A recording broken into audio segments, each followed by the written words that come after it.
PS,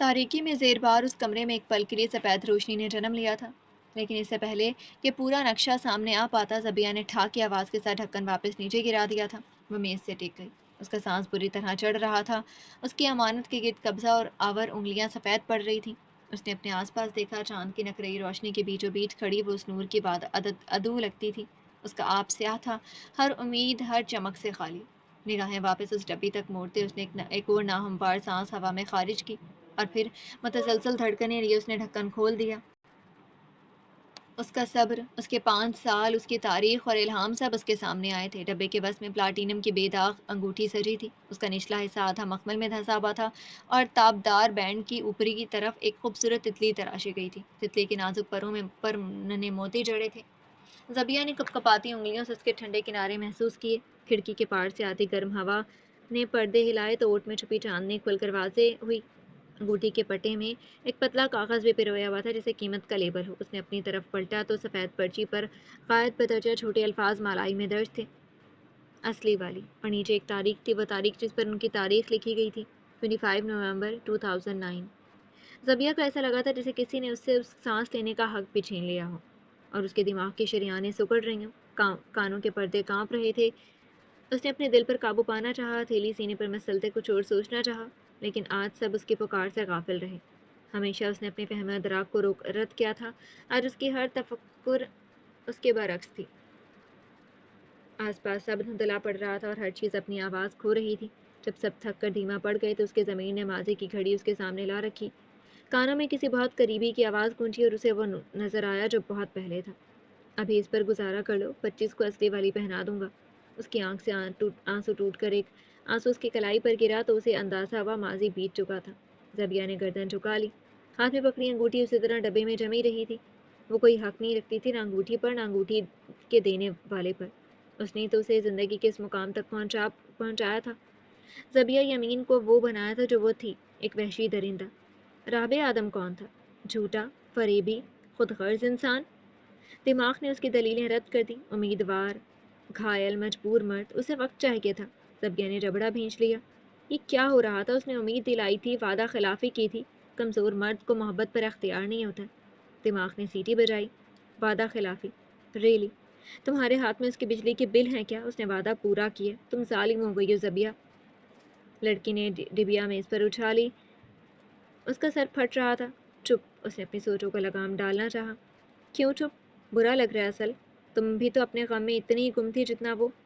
اس بار اس نے بغیر لحاظ کیے برابر رکھا گلدان اٹھایا۔ موتیے کے پھول مہک رہے تھے۔ وہ ٹھٹک کر رکی اور اپنی سانس دبائی، اور ایک اور آنسو اس کے گال سے نیچے پھسلا۔ تم بھی گنہگار ہو رہی تھی، تم بھی گنہگار تھی۔ دماغ نے اسے پھر جکڑا۔ وہ ٹوٹ گئی گلدان سستی سے میز پر واپس رکھ دیا۔ تم بھی مکار تھیں۔ اس کی سسکیاں ہلکی تھیں لیکن وہ تھیں۔ تم مطلب پرست ہو۔ زبیہ نے دونوں ہاتھوں سے اپنا سر تھاما۔ بس، اللہ کا واسطہ بس، اور سب سے بڑھ کر۔ اس نے کھڑکی سے باہر دیکھا، چاند کی روشنی اس کے نم پلکوں پر گردش کی۔ تم ایک منافق ہو۔ میں نے کچھ نہیں کیا، وہ ہانپ رہی تھی۔ آنکھ سے نکلتا ایک ایک آنسو اس کے گال پر تپتے لاوے کی طرح پھسل رہا تھا۔ اس نے آستین سے اپنی ناک رگڑی۔ وہ غلط تھا۔ اس کے اندر کسی آواز نے زوردار قہقہا لگایا۔ اور تم؟ کیا تم نے مڑ کر سوچا اس کی زندگی ان 5 سالوں میں کیسی ہوگی؟ اس نے انگلیوں کے پورے آنکھوں پر رکھیں اور جان لگا کر دبایا۔ کاش سب خاموش ہو جائیں، کاش، لیکن اب سکوت ٹل چکا تھا، اب تباہی تھی، فنا کن تباہی۔ آنکھوں کے پیچھے رنگ برنگے دائرے گردش کر رہے تھے، پیلا، نیلا، ہرا۔ تم زبیہ یمین، تم؟ کسی نے اس کے کان کے پاس سرگوشی کی تھی۔ اس کی سانس سے اٹک سی گئی تھی، ہاتھ چہرے سے دور ہوئے اور آنسوؤں سے نم گال سڑک کی بتیوں میں جگمگائے۔ فاسق، مجرم اور کن ذہن مقتول میں وہ نہ تھی جس کا اسے گمان تھا۔ چاقو تھامنے سے بہت ہی قبل وہ اپنے ہاتھ خون میں دھو چکی تھی۔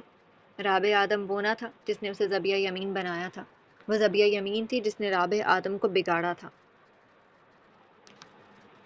آدھی رات کو کوالالمپور کی تاریک سڑکوں پر خاموشی چھائی ہوئی تھی۔ ماہ محدب سیاہ آسمان پر اپنی نیلی روشنی برسا رہا تھا۔ یہ چاند کی حالات میں سے 8ویں اور آخری صورت ہوتی ہے جس کے بعد چاند مکمل طرح سے مٹ کر اگلے مہینے آنے کی تیاری شروع کرتا ہے۔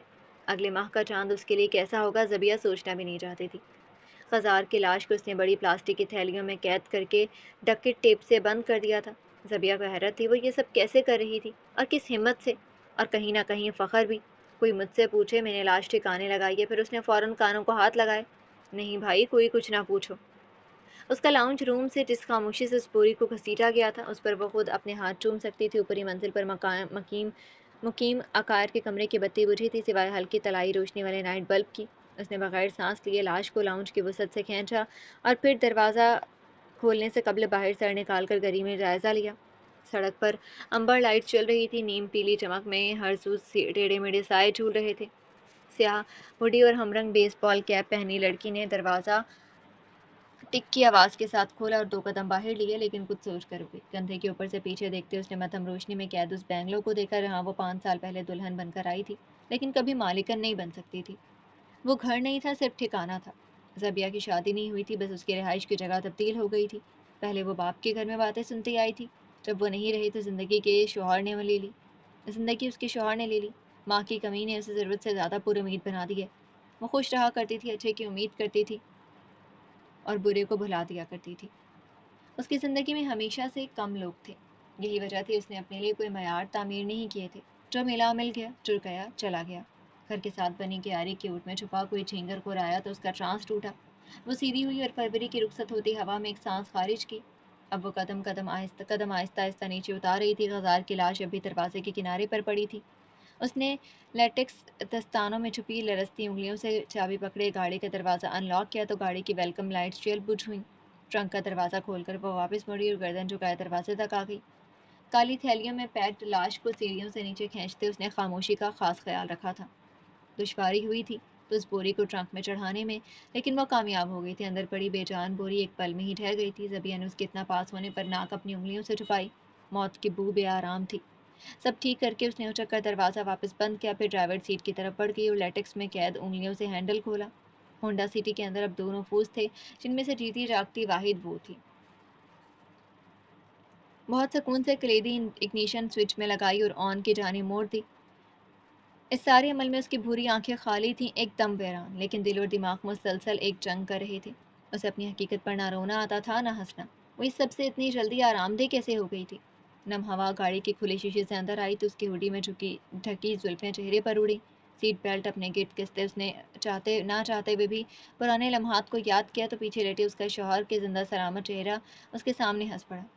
اوہ گاڈ ربیہ، ریلیکس، گاڑی ہے، پلین تھوڑی سیکھ جاؤ گی۔ اس نے بیلٹ باندھ کر کمر لیدر سے ٹکرائی اور آنکھیں ایک پل کے لیے بند کی۔ چلو اب چابی ڈالو، سٹارٹ پر لے آؤ۔ اس کی انگلیوں نے چابی سٹارٹ کی طرف گھمائی تو انجن نے جان پکڑی۔ گڈ، اب چھوڑ دو چابی، انجن کو وارم اپ ہونے دو۔ غزال، مجھے ڈر لگ رہا ہے۔ 21 سالہ زبیہ کی آواز اس کے دماغ میں ابھی تازہ تھی۔ اس نے سختی سے آنکھیں میچ لیں۔ کس سے؟ غزال نے اسے دیکھ کر پوچھا تھا۔ وہ واقعی حیران تھا، ایسے کہ جیسے ڈر نام کی چیز کا اسے علم ہی نہ ہو۔ اس سے میں نے کبھی ڈرائیو نہیں کیا۔ وہ مسکرا دیا تھا۔ کبھی نہیں کیا تو کیا کبھی کرو گی بھی نہیں؟ اس نے اسٹیئرنگ وہیل پر ہاتھ رکھا۔ تمہارا ڈر یہاں نہیں، پھر انگلی زبیہ کی کنپٹی پر رکھی۔ یہاں ہے۔ گاڑی کی ڈرائیونگ سیٹ پر بیٹھی زبیہ یمین اپنا ڈر کھو چکی تھی۔ اس نے چابی چھوڑی تو گاڑی کا انجن چلتا گیا۔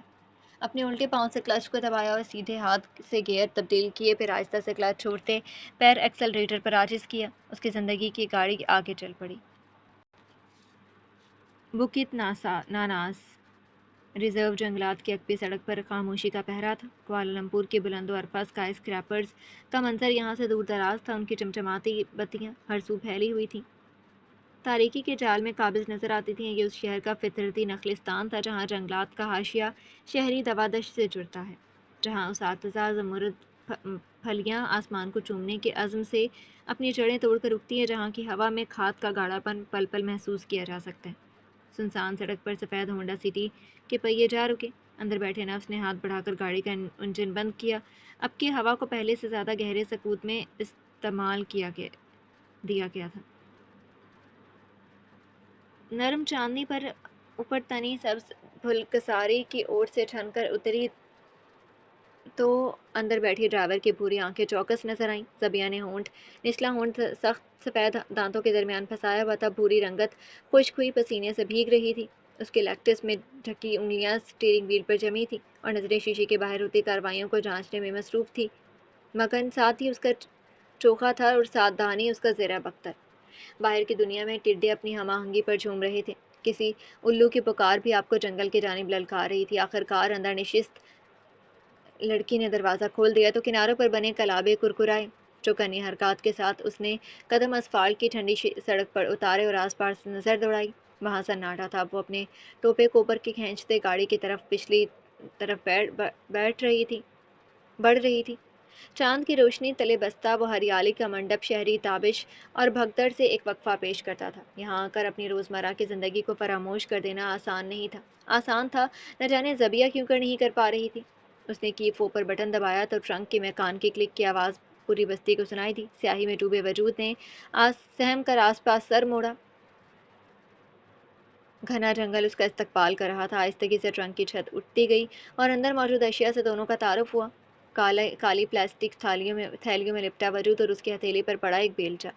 سادھان شہری نے آگے بڑھ کر اس کا ڈنڈا تھام لیا اور سر اٹھا کر اوپر اٹھتی پہاڑیوں کو دیکھا۔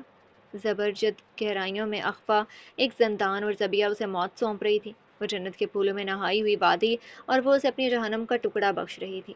اس سے بعید الو نے ایک اور گل نکالی تو وہ ٹھٹک کر رہ گئی۔ اسے کام شروع کرنا تھا بلکہ نہیں، اسے ختم کرنا تھا سب کچھ۔